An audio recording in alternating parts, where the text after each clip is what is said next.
दोस्तों, प्रयागराज महाकुंभ से एक व्यक्ति अपने बेटे के पास फ़ोन करते हैं दिल्ली और फ़ोन पर कुछ बात नहीं करते हैं और बहुत ही ज़्यादा रो रहे होते हैं, परेशान होते हैं। तभी उनका बेटा पूछता है कि पिताजी क्या हुआ? आप क्यों रो रहे हैं?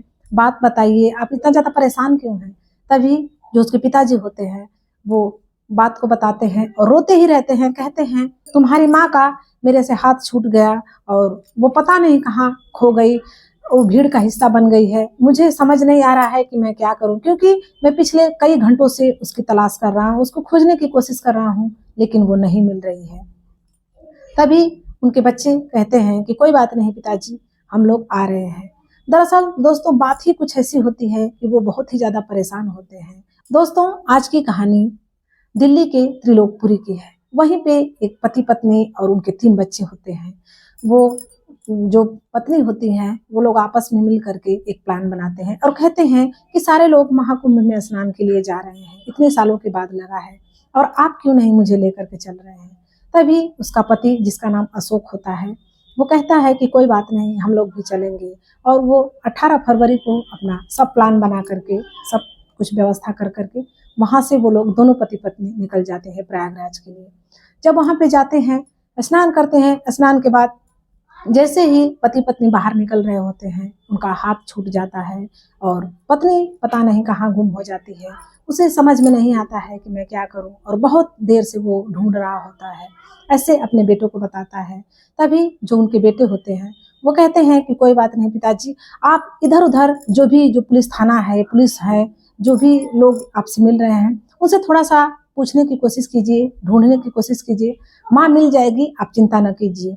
तभी जो अशोक जी होते हैं वो कहते हैं कि कोई बात नहीं, मैं ढूँढ रहा हूँ, काफ़ी देर से ढूँढने का प्रयास कर रहा हूँ लेकिन वो मिल नहीं रही है। तभी उनके बेटे कहते हैं कि हम आ रहे हैं और उसके बाद जो उनके बेटे होते हैं अपने मामा जी को फ़ोन करते हैं और अपने मामा जी के साथ में वो बच्चे वहाँ से निकल जाते हैं प्रयागराज के लिए और अपने हाथ में एक फ़ोटो लिए होते हैं अपनी माँ की। जब वहाँ पे आते हैं स्टेशन पर सारे लोगों को दिखाते हैं, जो भी उनको मिलता है वो सबको दिखाते हैं क्योंकि उनका भी बहुत ही बुरा हाल होता है कि माँ आखिर गुम कहाँ हो गई और इतनी भीड़ में वो कहाँ मिलेगी। लेकिन उनको खोजना होता है तो सबको दिखाते हैं वो फ़ोटो और सबसे पूछते हैं कि इनको आपने देखा, इनका नाम मीनाक्षी है, इनकी उम्र 40 वर्ष है और जो उनके पिताजी की उम्र होती है वो 45 वर्ष होती है। लेकिन जो लोग देखते हैं फ़ोटो को कहते हैं कि हम नहीं जानते हैं और ऐसे करते-करते वो लोग इस थाने से लेकर उस थाने तक जाँच पड़ताल करते हैं, खोजते भी हैं, अपनी जो भी बात होती है वो बताते हैं कि ये मेरी माँ है, इनका नाम मीनाक्षी है, आप लोग देखे हैं। जब पुलिस थाने में पहुँचते हैं, तो वहाँ पे भी कोई पता नहीं चलता है और ऐसे करते-करते वो लोग दारागंज थाने में पहुँचते हैं। जब वहाँ पे जाते हैं, तो अपनी माँ की फ़ोटो दिखाते हैं और कहते हैं कि मेरी माँ जिसका नाम मीनाक्षी है, वो गुम हो गई है 19 फरवरी को और आप लोग ढूँढने की कोशिश कीजिए, मेरी माँ को जल्द से जल्द ढूँढ दीजिए। तभी वहीं पे एक पुलिस वाला होता है, वो देखता है उस फ़ोटो को, उसे लगता है कि यार इस फ़ोटो को जो महिला है इस फ़ोटो में, उसे तो मैंने देखा है, लग रहा है। वो ऐसे ही कहता है कि आप लोग झूसी थाने पे चले जाइए, वहाँ शायद इसका पता चल जाए। जब वो बच्चे और उसके मामा जी जाते हैं वहाँ पे जब जाते हैं तो एक पुलिस वाले को जिसका नाम होता है उपेंद्र राय, उनको दिखाते हैं फ़ोटो और कहते हैं कि साहब ये मेरी माँ है जिनका नाम मीनाक्षी है, वो 19 फरवरी को यहाँ से गायब हो गई, मिल नहीं रही हैं और बहुत ही हम लोग ने ढूँढने की कोशिश की, कई थानों पर भी इनका जाँच-पड़ताल करने के लिए कहा, लेकिन कहीं नहीं मिल रही हैं। तभी वो देखते हैं और देखते ही देखते उनको लगता है कि हाँ, ये महिला को तो मैंने देखा है और देखा है लेकिन ऐसी हालत में कि मैं क्या बताऊँ। उनके अंदर एक सीन चलने लगती है, एक कहानी, क्योंकि वो पिछले दिन वो देखते हैं कि वहीं पे एक कॉलोनी होती है आज़ाद नगर। जब वहाँ पे एक लड़का होता है, जो किराएदार होता है, वो सुबह-सुबह का टाइम होता है 6:30 बजे जब बाथरूम जाने के लिए उतरता है ऊपर से और जाता है बाथरूम में, तो देखता है कि एक महिला खून से लथपथ वहाँ पे पड़ी होती है, क्योंकि उसे बहुत ही ज़्यादा बेरहमी से मारा होता है, किसी ने धारदार हथियार से। और जब देखता है, बहुत ही तेज़ी से चीखने-चिल्लाने लगता है। लोग जो वहाँ के होते हैं अगल-बगल के, वो लोग सुन कर के तुरंत आते हैं और पूछते हैं, तो वो तुरंत दिखाता है, बोलता है कि बाथरूम में एक लाश पड़ी है, जो खून से लथपथ है। वो लोग जब देखते हैं, तो उस जो लाश की कोई पहचान नहीं हो पा रही थी, वो महिला कहाँ से आई है, कौन है और कौन उसके साथ था, ऐसा कुछ भी नहीं मिल पाता है सुराग। और उसके बाद उसे पोस्टमार्टम के लिए भेज दिया जाता है। तभी वो तुरंत देखने के बाद कुछ सोचते हैं और कहते हैं कि शायद इन लोगों को भेजना चाहिए पोस्टमार्टम हाउस। और वो लोग कहते हैं, जो पुलिस वाले होते हैं वो कहते हैं कि तुम्हें पोस्टमार्टम हाउस जाना चाहिए, क्योंकि एक महिला मिली थी जो बाथरूम में पड़ी थी ऐसे ही, और उसको बहुत ही बेरहमी से धारदार हथियार से मारे गए थे। शायद तुम लोगों की कोई लिंक हो उस महिला से, अगर देखोगे फिर पता चल जाएगा कि कौन है कौन नहीं है।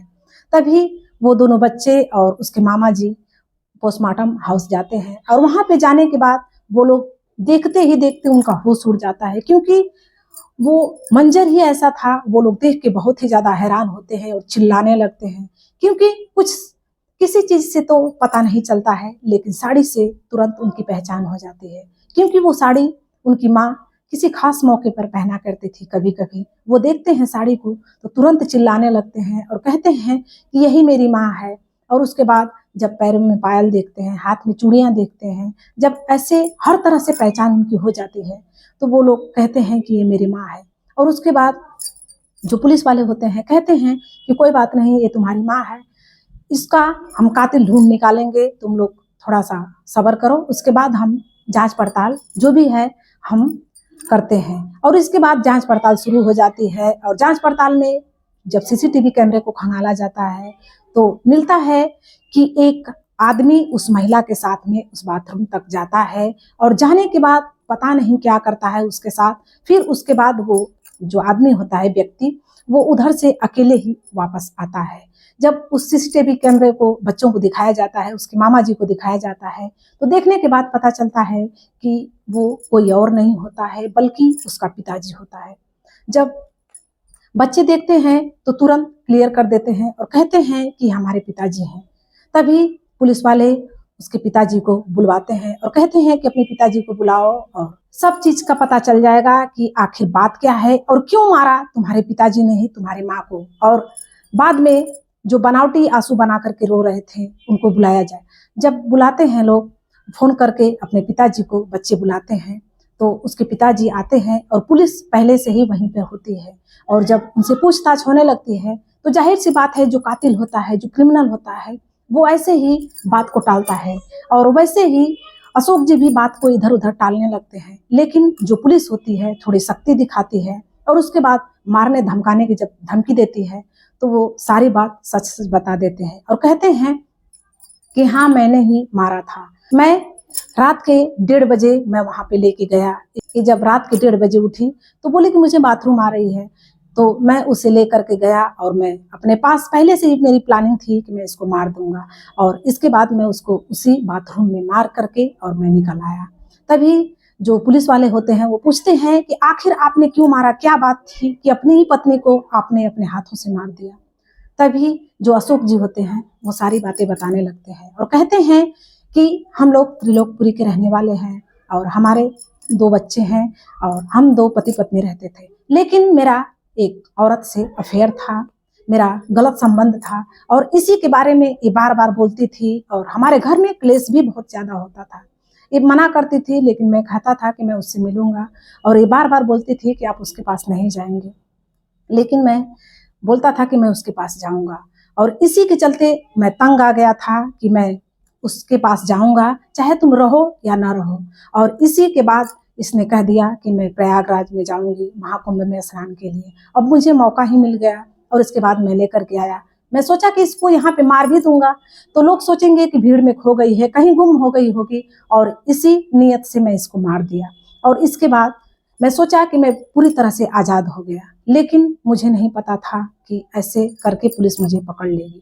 तभी पुलिस वाले कहते हैं कि देखो, बुरे काम का बुरा अंजाम होता है, और जिसके साथ तुमने इतने साल बिताए, बाल बच्चे भी तुम्हारे भी हो गए, और उसके बाद भी तुमने उसे समझ नहीं पाया और किसी दूसरी महिला के लिए तुमने अपनी पत्नी को मार दिया, तो तुम्हें जिंदगी भर सजा भुगतनी होगी। और दोस्तों, हाल भी उसका यही होता है कि आज भी वो जेल के सलाखों के पीछे है। जिस महिला के लिए उसने अपनी पत्नी को मारा, शायद उसे मिल पाए न मिल पाए, लेकिन एक गलत चीज के लिए, गलत औरत के लिए अपनी पत्नी को ही मार दिया, जिसके साथ उसने पूरी जिंदगी बिताई थी। दोस्तों, बुरे काम का बुरा ही अंजाम होता है और आज वो बच्चे बिल्कुल रो रहे हैं, बिलख रहे हैं, उनका परिवार भी उजड़ गया है। दोस्तों, एक महिला के लिए अशोक ने अपनी पत्नी को मार दिया, क्या ये सही किया? आप लोग अपनी राय कमेंट में जरूर दीजिएगा। मिलते हैं नेक्स्ट वीडियो में, तब तक के लिए धन्यवाद।